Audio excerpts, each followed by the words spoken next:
This Sunday's gospel is from Matthew. It's one of my favorites. It's the parable of the treasure buried in the field and the pearl of great price.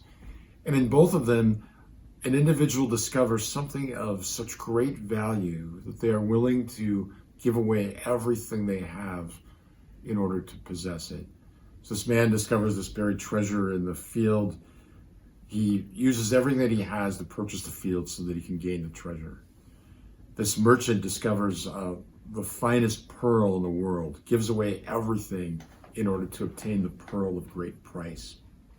The point of Jesus giving us those images is profound, that once we encounter God and realize that He is our ultimate treasure, that He is the pearl of great price, our soul is willing to give anything, do anything, make any sacrifice, offer all that we have in order that we may possess and be possessed by the Spirit of the Lord and to come to know Jesus Christ.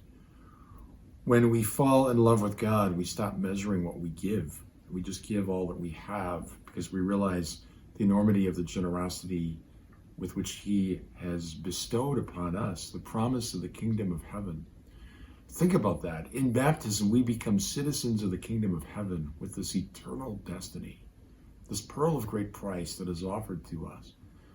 In order to hold it, to possess it, to continue it, all that's asked of us is to give everything to the Lord. It sounds difficult, but once we realize the enormity of the gift we're given, everything that we sacrifice pales in comparison. So a question I ask myself in light of the parables of today is, what is it in my life that I still cling to as somehow of equal or greater weight than God or God's love for me? What is it that I resist handing over to the Lord?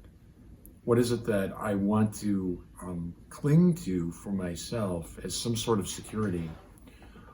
What habitual sins or bad practices keep blocking me from becoming the saint that God has called me to be? Today's gospel just invites us to throw all that in to the Lord's hands and heart, and just to throw our lot in with the Lord, and to trust and to love Him, and to rejoice that we have been given the pearl of great price. We know the buried treasure. The buried treasure is Christ, and it's buried in our hearts and the mystery of the church. When we unearth that treasure through a life of grace and service, we know joy.